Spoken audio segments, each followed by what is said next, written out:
heart rate as quickly back down to 100 as possible. So we've been working on it. A lot of breathing techniques and things like that? As low as it usually is. Yeah. I know we were talking over there about like you doing yoga and incorporating other things into your training like that. Is this one of the new things you brought in there? I know you got the chamber and all that stuff. How long have you been doing this? Probably even since before I was a professional. All right. The yoga has been going for about 5 years. About 5 years, and that's it. The swimming has been going.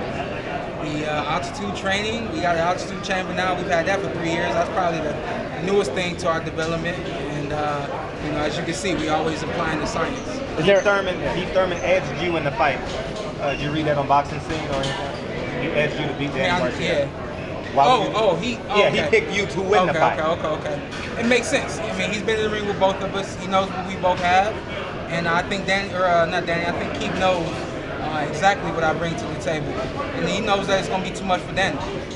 Is it your just overall work rate?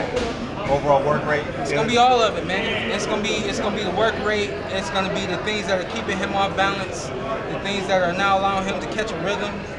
It's going to be, of course, the power, a different level of speed that he's used to. Unless he brought some 130-pounders into camp, he ain't got nobody that's close to my speed, you know. And those 130-pounders don't have my power. So with me, it's you know, you giving up something, but you're trying to find something else with me. So that's what you're gonna be giving it up all night. Take it. Danny's narrative for the bulk of his career has been him fighting with a chip on his shoulder of being the underdog, etc. Do you carry any emotion into you with training? Is there? I mean, some people get fueled off anger. Some people, get fueled off, the idea of success. What fuels you in training? I get fueled off the moment. Okay. Even rearing the end of camp was understanding, what I'm going after, which is why continue to work hard day in and day out, because the understanding that there's a big title on the line, and understanding that this is my goal to have this title now or never. So that's it for me, man. I'm not fueled by anything anyone says, anything anyone does, so I'm sure everybody's looking forward to the press conference tomorrow. We'll handle that accordingly.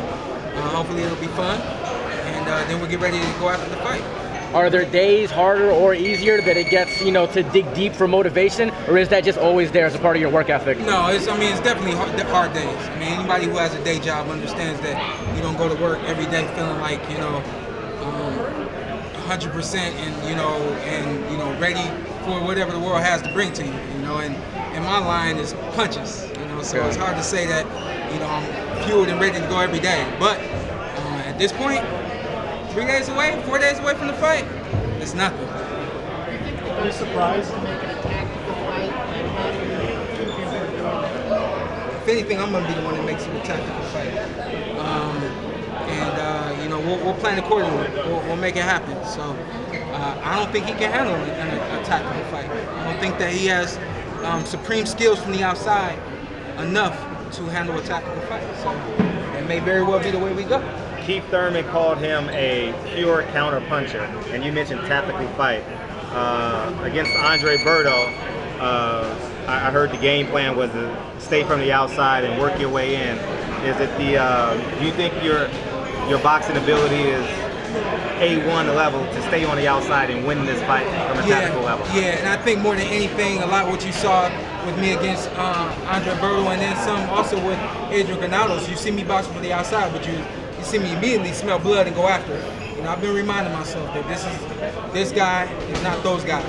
So still have to remain smart and intelligent. Danny's kind of scoffed at the idea of your boxing ability and you boxing him from the outside, etc. He doesn't see that in you. Is that something you kind of want to prove to yourself and him in the ring, or you just take whatever he gives you? Let him handle it.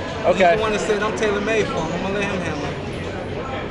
Can you speak about speaking reality into existence? In your gym, it says 2-time world champion, and this could be your... Yeah, when my dad put it up, I was like, I'm not there yet, you know what I mean? But when this fight was announced, and especially as of late, all the pictures that I've been taking have been right there by that 2-time world champion, because I think I'm even starting to realize how close I am and, what my dad saw coming in the future a long time ago. You surprised about the odds makers not having the fight even? They have Danny as the favorite. Are you surprised by that? They gotta make some money, don't they? I'm just surprised because I would see it as a really It's even not my fight. business. My business is to get in there and win. And whoever bets against me, I didn't tell you to bet against me. And whoever bets for me, congratulations. If I ain't getting none, congratulations. Did that burn you a little bit? No, I took a picture of it. I know you said Only reason being is because number one, I've never seen it, and you know, I just think it's cool. You know, I think it's cool that I'm on a betting odd. You know, I think it's cool that this fight is in Brooklyn, but in Vegas, they're still making this fight, you know, something big. You know, so I'm enjoying all of it, man. I mean, me taking a picture of it was just solely that, man. Me looking at myself on a piece of paper that means something to a lot of people, and I took a picture of it. You got your photo right there. And I love it, man. I love it. Last time, I think, when we fought Andre Berto out here, I saw my face on the newspaper stands. That was awesome. I saw it on the bus stops. Like, wow. You know, so time now for me to have fun, enjoy all that, and then get in the ring and put it down. Have fun in the ring? Oh, yeah. Assuming you win, Keith Thurman said he'll be ringside. Earl Spence said he'll be ringside. Everybody will be there. Everybody's coming for you. Everybody should be coming for me. And everybody should be coming for me. Fans want you to fight Earl Spence. If you had to pick either of the two, who would you want? I would pick Errol Spence. Okay, Just on the count here. of Keith not being active. The fight makes more sense to me. You know, I want to fight. I would rather fight Errol. The fight makes sense on every level. You know, and I'm not saying that Keith is a step back. I just think that Keith hasn't been active, and you know, we know what that role leads to, especially if it's like more than a year. It's been almost 2 years, I think, for him. So, no, not 2 years, but almost a year, right at a year. I've asked you about Terrence Crawford in the past. You said you never visualized that fight. Have you visualized a fight with Errol Spence in your mind, at least? Has it played out ever? No, it has not yet. No reason, no particular reason. I think maybe if anything, once this fight was announced for the WBC, everybody's saying, "Oh, you win this, you get Errol Spence." And I think maybe that might have been the only time I even thought about the fight, because you know I didn't know what was going to happen with me. You know, so now we know. We know we got the WBC. We gonna get that, and something bigger on the horizon after that. So even casually just watching these guys fight when you're watching them on TV, are you watching as a fan, or do you think like, okay, I see an opening there that I would capitalize on, something that I would do? Oh yeah, both sides. Every fight that I've seen of Danny, it's like, oh yeah, we can do that. Oh, why did you do that? You know what I mean? He's not a bad fighter.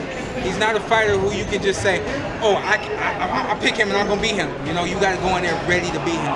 That's what I'm ready to do. All right, guys, that's a wrap.